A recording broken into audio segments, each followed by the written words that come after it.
गोधरा एक साजिश। जी हां, गुजरात में 27 फरवरी 2002 के दंगे को जिस तरह से हम सभी लोगों से छिपाया गया और गुमराह किया गया, आज गोधरा फिल्म ने उस दंगे की सच्चाई से रूबरू कराया है। ये फिल्म दिल दहला देने वाली है। जिस तरह से साबरमती एक्सप्रेस ट्रेन में किसी की मां, किसी की बहन, किसी का भाई तो किसी का बेटा जिंदा जला दिया गया, उसकी चीख पुकार सुनने के बाद भाईचारे को निभाने वाले सेकुलर हिंदुओं के भी रोंगटे खड़े हो जाएंगे। गुजरात दंगा न सिर्फ भारतीय राजनीति के इतिहास का एक बदनुमा दाग है, बल्कि देश की एकता को प्रभावित करने वाला एक बड़ा हादसा भी है।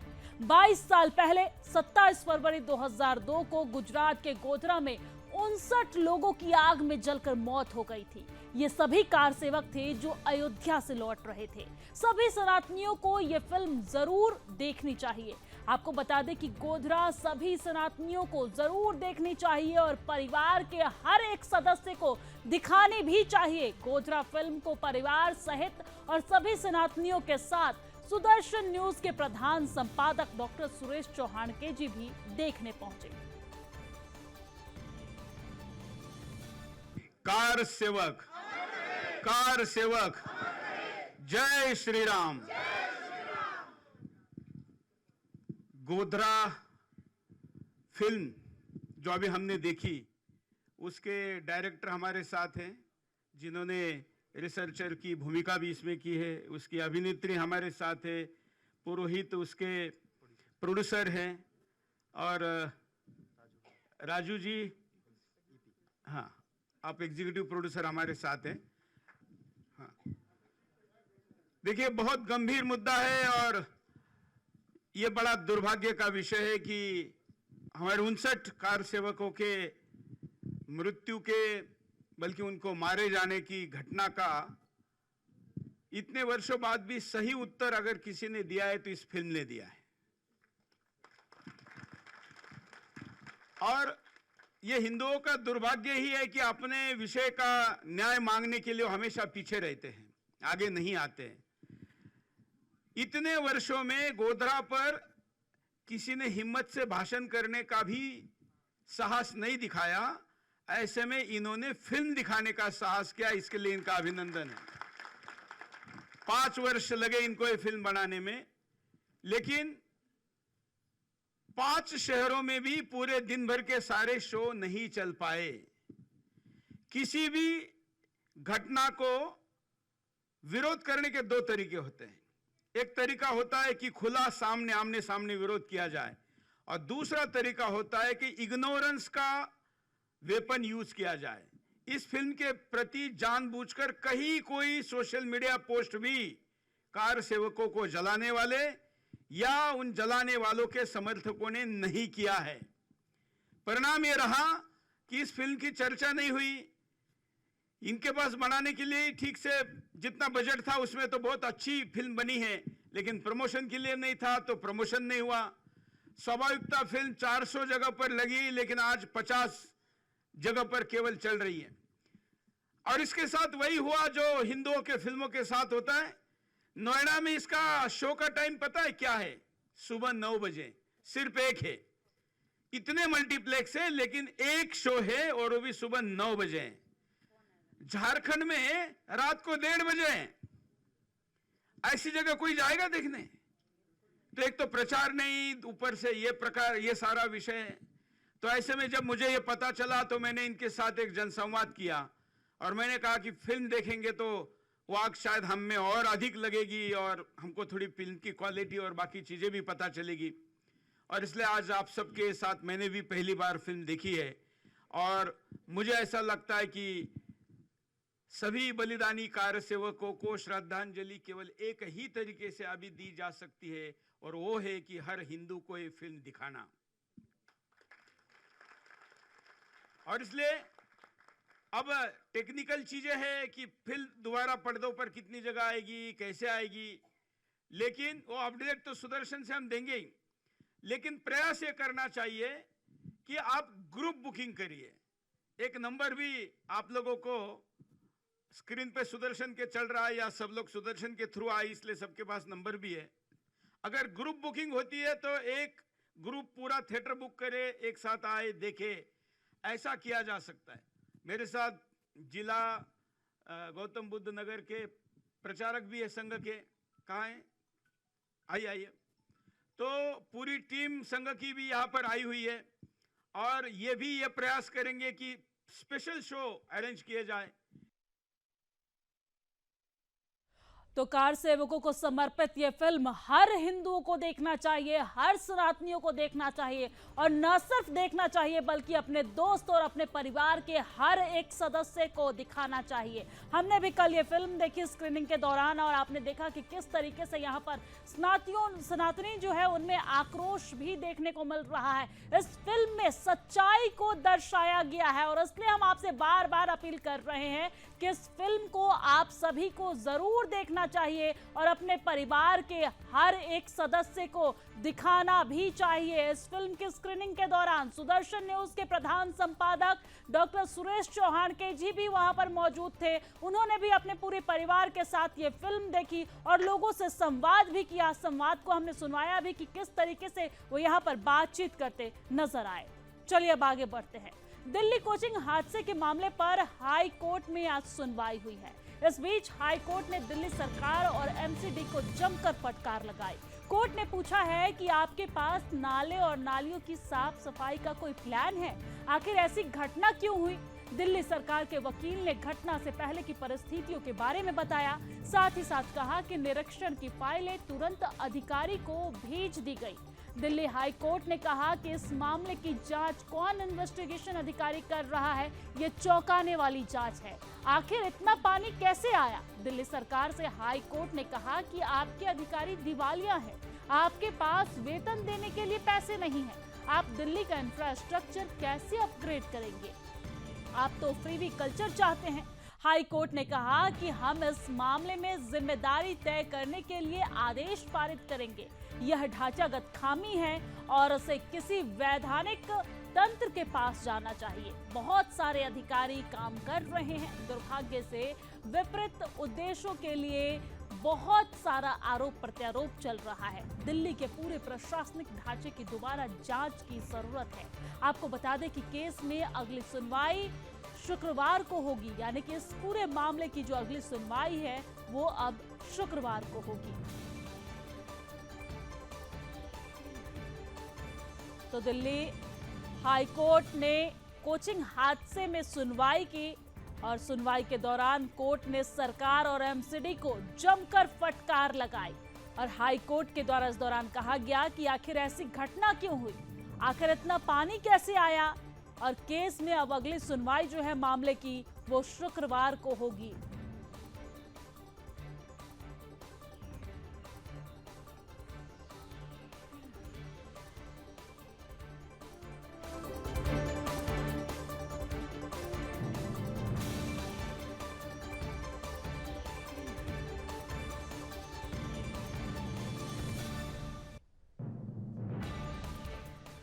और चलिए अब आगे बढ़ते हैं। बात कश्मीर की करेंगे। दक्षिण कश्मीर के अनंतनाग जिले के मट्टन इलाके में अज्ञात व्यक्तियों ने कश्मीरी पंडित परिवारों के घरों में आग लगा दी। अज्ञात व्यक्तियों द्वारा कश्मीरी पंडित परिवारों के घरों में आग लगने पर अब लगातार सवाल उठ रहे हैं। सवाल ये उठ रहा है कि क्या कश्मीर में फिर से 1990 के दशक के हालात बनने की कोशिश हो रही है? क्या कश्मीरी पंडितों को डराने और धमकाने के लिए अनंतनाग में 4 कश्मीरी पंडितों के घरों को जलाया गया? दरअसल दक्षिण कश्मीर में कश्मीरी पंडित समुदाय के 4 घर आग की घटना में जलकर पूरी तरीके से खाक हो गए। पुलिस ने स्पेशल टीम बनाकर मामले की जांच शुरू कर दी है। मामले पर कश्मीरी पंडितों का कहना है कि हमें डराने के लिए यह आग लगाई गई है, लेकिन हम इस कोशिश को विफल करेंगे। हम डरने वाले नहीं हैं। वही कश्मीरी पंडितों ने जांच की अपील की है। पुलिस ने प्रेस कॉन्फ्रेंस कर बताया है कि बड़े पैमाने पर जांच शुरू कर दी गई है।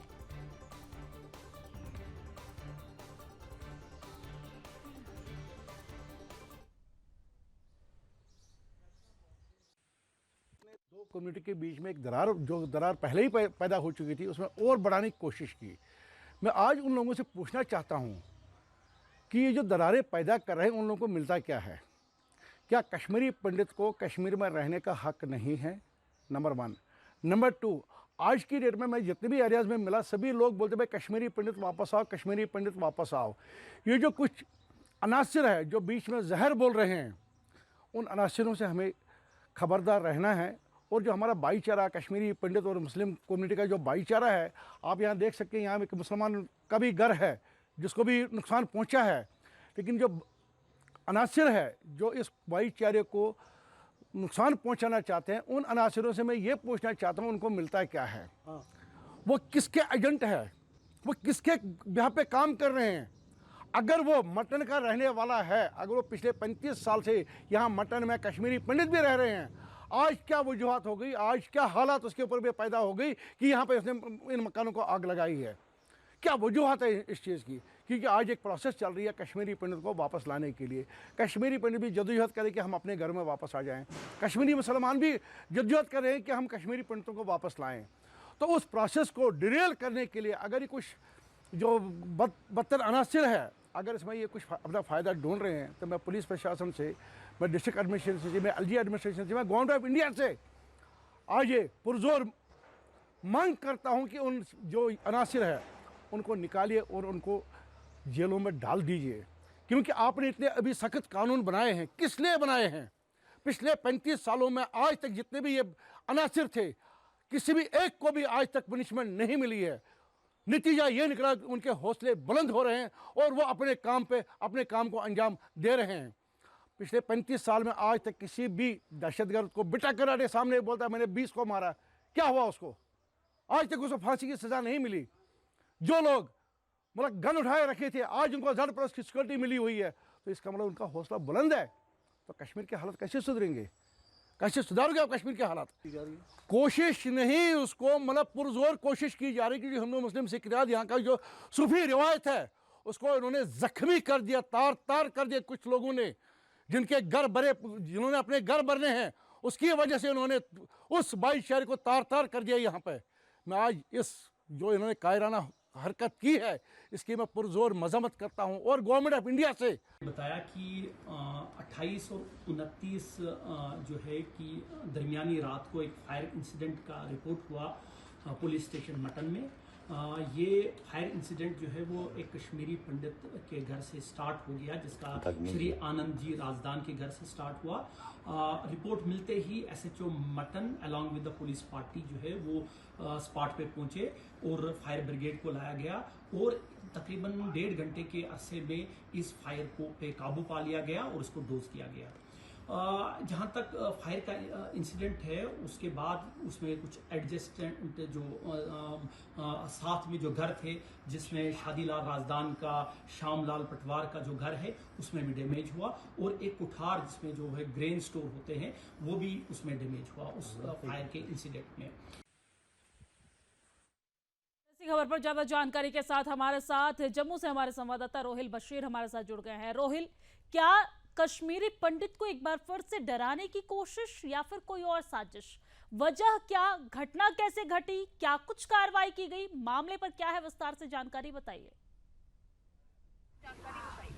देखिए, सबसे पहले मैं आपको जानकारी दे दूं कि ये 29 और 30 की दरमियानी रात को यह हादसा पेश आया है। ये दक्षिण कश्मीर के अनंतनाग का मटन क्षेत्र है, जहां पे कुछ कश्मीरी पंडित जो है, काफ़ी ज़्यादा संख्या में कश्मीरी पंडित अभी भी रह रहे हैं और कुछ कश्मीरी पंडित जो है जम्मू कश्मीर से बाहर रह रहे हैं, लेकिन उनके रिहायशी मकान वहाँ पर मौजूद है। लेकिन लगभग 12 बजे के करीब ये घटना वहाँ पर पेश आई है, जिसके बाद जो दमकल विभाग की टीम है उनको बुलाया गया और 3 कश्मीरी पंडित के जो घर है, रिहायशी घर है, उनको ये आग लगी थी, भयानक आग लगी थी और लगभग 1.5 घंटे के बाद इस आग पर काबू पा लिया गया। लेकिन इसमें 3 कश्मीरी पंडित के घर जो है वो पूरी तरीके से तबाह हुए और इसके साथ साथ कुछ स्ट्रक्चर्स भी है वो भी इस आग की लपेट में आ गए और पूरी तरीके से तबाह हो गए। उसके बाद कश्मीरी पंडित में काफ़ी ज़्यादा गुस्सा देखने को मिल रहा है। गुस्सा इस वजह से देखने को मिल रहा है, उनका ये आरोप है कि इस आग को एक प्लान तरीके से जो है वो लगाया गया है। इसमें यहाँ पर हालातों को ख़राब करने की एक बार फिर से कोशिश की गई है। जो यहाँ पर कम्युनल हार्मनी देखने को मिल रही है, कई सालों से जो हालात हालात पूरी तरीके से सामान्य है। यहाँ पर कश्मीर घाटी में, खासतौर पर दक्षिण कश्मीर के अनंतनाग में,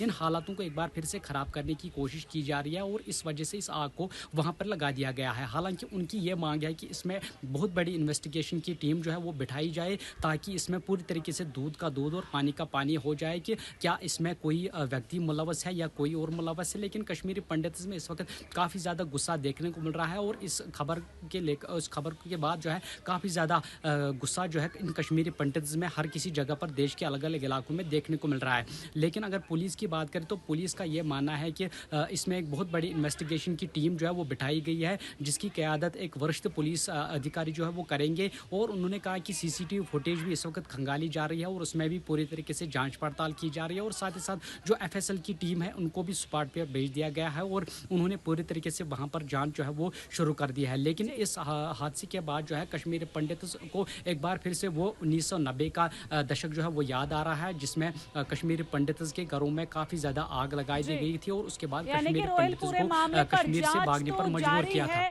लेकिन अब सवाल ये उठता है कि आगे इस तरह की घटना न घटे, इसके लिए पुलिस प्रशासन की तरफ से क्या कुछ तैयारी है, कितनी सख्ती बरती जा रही है। धन्यवाद तमाम जानकारी साझा करने के लिए, हमारे साथ जुड़ने के लिए। आपको बता दें कि आज रात 8 बजे जागो में युवा पत्रकार प्रदोष चौहाड़के जी के साथ देखना न भूले, राहुल गांधी को जाति बताने में शर्म क्यों। जी हां, जागो आज रात 8 बजे सपरिवार।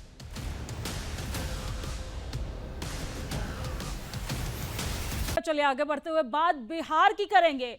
बिहार के सुपौल से है खबर, जहां पर पहली कक्षा के छात्र ने दूसरी कक्षा के छात्र को गोली मार दी। निजी विद्यालय में दहशत का माहौल है, गोली लगने से छात्र जख्मी हो गया है।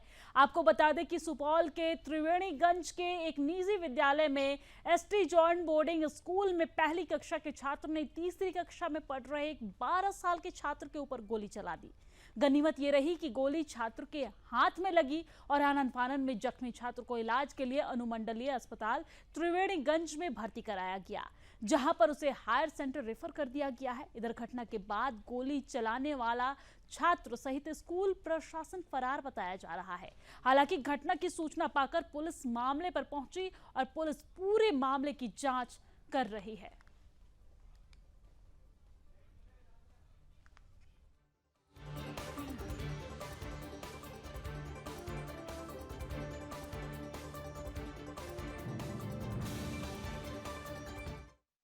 के छात्र को गोली मारी और जख्मी छात्र का अस्पताल में इलाज जारी है। इस घटना के बाद पूरे इलाके में अफरा तफरी मच गई है।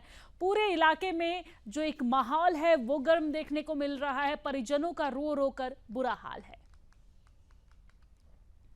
आज रात 8 बजे जागो देखना न भूले, सपरिवार देखिए आज रात जागो। राहुल गांधी को जाति बताने में शर्म क्यों। आज रात 8 बजे जागो युवा पत्रकार प्रदोष सुरेश चौहाड़के जी के साथ।